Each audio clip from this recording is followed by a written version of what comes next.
இது எள்ளு செடி. அடி உரம் வந்து கோழி சாணம் தான் போட்டோம். இது எள்ளு விதைக்கிறதுக்காக பிளான் பண்ணவே இல்லை. நாங்கள் பிளான் பண்ணது பருத்திக்காக தான். பருத்தி பார்த்தா இந்த தெரியும், நல்ல ஓரளவு கோரையை பார்த்தா கூட எப்படி கருகருன்னு இருக்குது, கரும்பு மாதிரி இருக்குது, சாப்பிட்லாம் மாதிரி இருக்குது.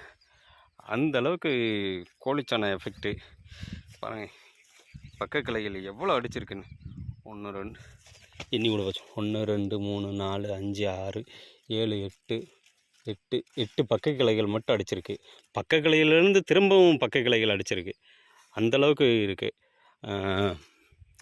இதில் எனக்கு என்ன ஒரு சின்ன தயக்கம்னா, இவ்வளோ உயரம் வந்து பருத்தி செடி வளர்ந்துச்சுன்னா, சாரி இது எள்ளு செடி வளர்ந்துச்சுன்னா மகசூல் கிடைக்குமா அப்படின்னு எனக்கு ஒரு சின்ன பயமாக இருக்குது. ஏன்னா இதனுடைய வயசே, எள்ளு செடியோட வயசே சுமார் ஒரு 38 நாள் தான் ஆகுது. நான் இதில் பருத்தி நடவு பண்ணுறதுக்கு பிளான் பண்ணி பருத்தி தான் வச்சேன்.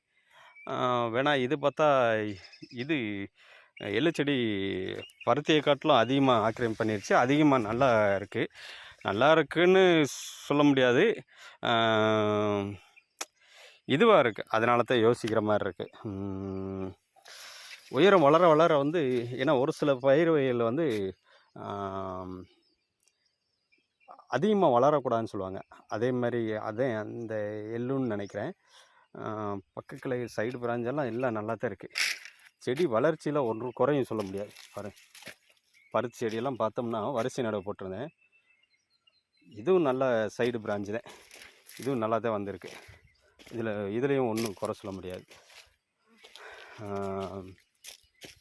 எந்த இடத்துல சாண வகைகள்லாம் இருக்கோ அங்கெல்லாம் நல்லா வந்திருக்கு.